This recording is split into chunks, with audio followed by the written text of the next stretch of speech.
Hi, I'm Skinny Cheeks. Today I wanted to break down the big changes to bows going into update 39. This will be live on PC on August 21st and console on September 5th. I've seen a bit of discussion around the viability of bows, and hopefully I can make the change easy to understand and give you some ideas on how to use a bow in your builds. So they have made changes to the long shots passive. Previously, this was up to a 12% bonus in damage to your bow abilities based on how far away you were from the target. Now they've renamed it to Vine Dusk Training to accurately adjust its implications to its new functionality with a flavorful lore twist. So this passive now increases your damage done by 5% against enemies 15 meters or closer to you and increases your critical chance by 13-14, which is 6% against enemies that are further than 15 meters from you. And the key thing here is that this was previously a damage bonus to bow abilities, whereas now it's a damage bonus to all of your abilities whenever you have a bow equipped. So let's read the developer comment, then I'll break it down further. In order to help bows feel more like additional tools for your character rather than their own isolated playstyle, we're expanding out this bonus twofold to help it become a more viable option for different builds. Since this passive previously only enhanced other bow attacks, it created situations where the weapon heavily dissuaded you to use other skills, making it feel restrictive rather than additive. By opening the bonus to work with any attack, we hope to help it feel more like other weapons as a way to synergize and play off your other actions. In addition, this passive's minigame was creating situations that heavily punished many different encounters both in PvP and PvE, where you had to maximize your range at all times from the target. By granting two individual bonuses for close range and further range, we can help enable more consistent power to the weapon, each with their own advantages, without creating frustrating gameplay experiences that further harm synergy with other actions like class skills or group coordination. So I think the dev comment breaks it down pretty well. Essentially, now you get damage with this passive regardless of your distance from the target, and the bonus is to all of your damage now instead of only to bow abilities. So I think it's a really nice change all around. It allows for really versatile playstyles where you can move all around the combat arena and not worry that you're missing out on damage based on your distance away from the enemies. And bows still have their other damage passives as well, so the 6% crit chance from accuracy didn't go anywhere, meaning that you have that paired with 5% damage done within 15 meters of your target, or you have a 12% total increase to crit chance when you are outside of that 15 meter range. And that Hawkeye passive is still there as well, which increases your bow abilities by up to 25% if you maintain the full 5 stacks of that passive. So this gives a nice additional boost to your bow attacks and is especially nice when using lethal arrow as your spammable. So before update 39, bows were already a really nice ranged option. We saw some really good results on a number of fights using bows, but now you can take them melee, and while daggers should still outperform slightly for scenarios where you can hold melee for the entire encounter, if you think you might be a bit split in your positioning between melee and ranged for a fight, then bow might be the right tool to get the job done most efficiently.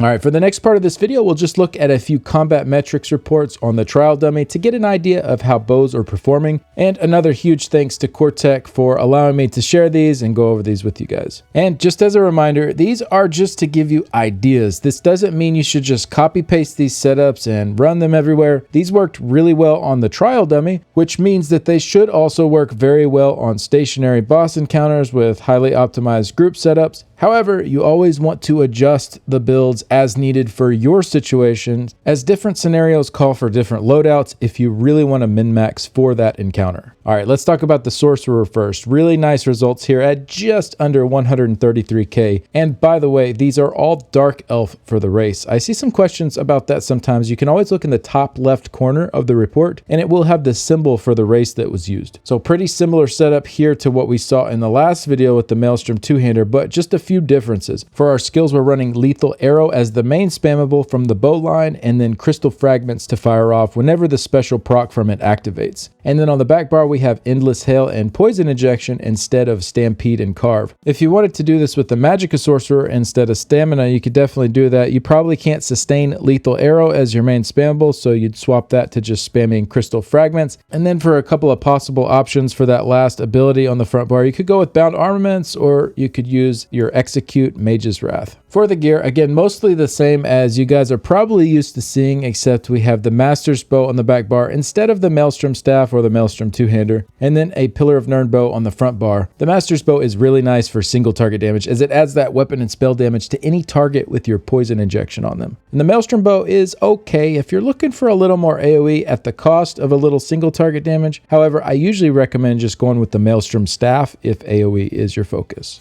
All right, let's talk about the Nightblade next. Again, great results here at just over 133k. And you can see in the combat metrics window, I did want to point this out, we are using the Thief Mundus Stone and Max Stamina Food on all of these. You can always look in the reports and generally see these towards the top there. And of course, you'd want to swap to Magicka-based food if you are going with a Magicka build instead. So pretty standard looking Nightblade setup here. We're just using Killer's Blade as the execute since we do have a stamina setup going. You could definitely swap that to Impale if you want to run this on a Magblade, but you'd also want to swap to a Magicka spammable as well in order to sustain like Swallow Soul. You would lose a little damage there, but you'd gain a nice incoming heal. Probably worth mentioning the change to Merciless Resolve and Relentless Focus here. Neither of these require you to activate them anymore. They're just always ready to go and counting your light attacks towards the stacks. Both options should be pretty similar now, with the stamina version now offering 100 more weapon and spell damage at the max 5 stacks, so that will affect all of your abilities, while the Magicka morph has a little bit higher tooltip on the spectral bow that you fire. I'd say you could really go with either morph. They're both going to be really good now, whichever fits your sustain needs better. You might also notice there's no mythic here, and that's because Velothi and the Kilt, neither of those really synergize super well with the Nightblade on the trial dummy, but you could definitely use those in most content, or you could also use Mora's Whispers. That's another really nice option to go with for more crit chance.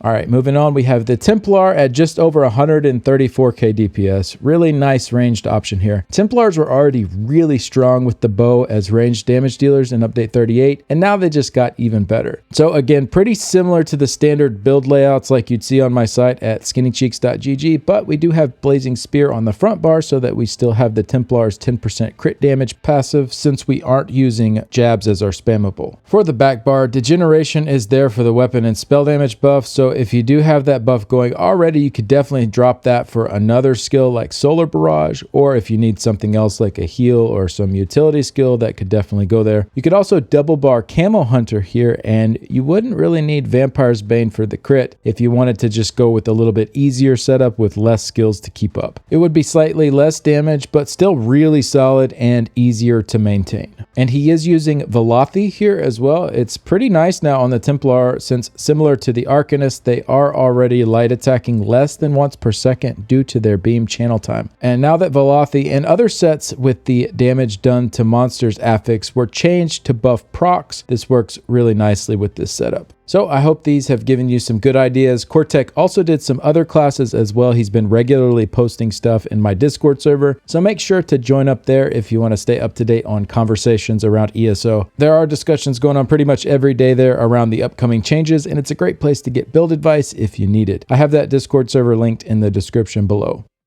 So let me know what you all think about the bow changes before update 39 hits. I'll also do a full summary of all of the combat changes so that everyone is caught up there. And also let me know if there's anything specific about this update that you'd like to see me focus a little bit more into. Big shout out to my current Patreon supporters and YouTube members. The contributions help a ton to keep the website and YouTube channel going. And a special thanks to Nicholas, Simon, Cougars Bay and the Cougar City Guild, the Order of War Guild, Cantankerous Cat, Shady, Iffy, Blake1816, Mordecai 1212, Santanico, Vidridi, Florian, Phoenix, Nolandia, Unemployed, Chryseliana, Cha-Cha, Technical KO, and Cap.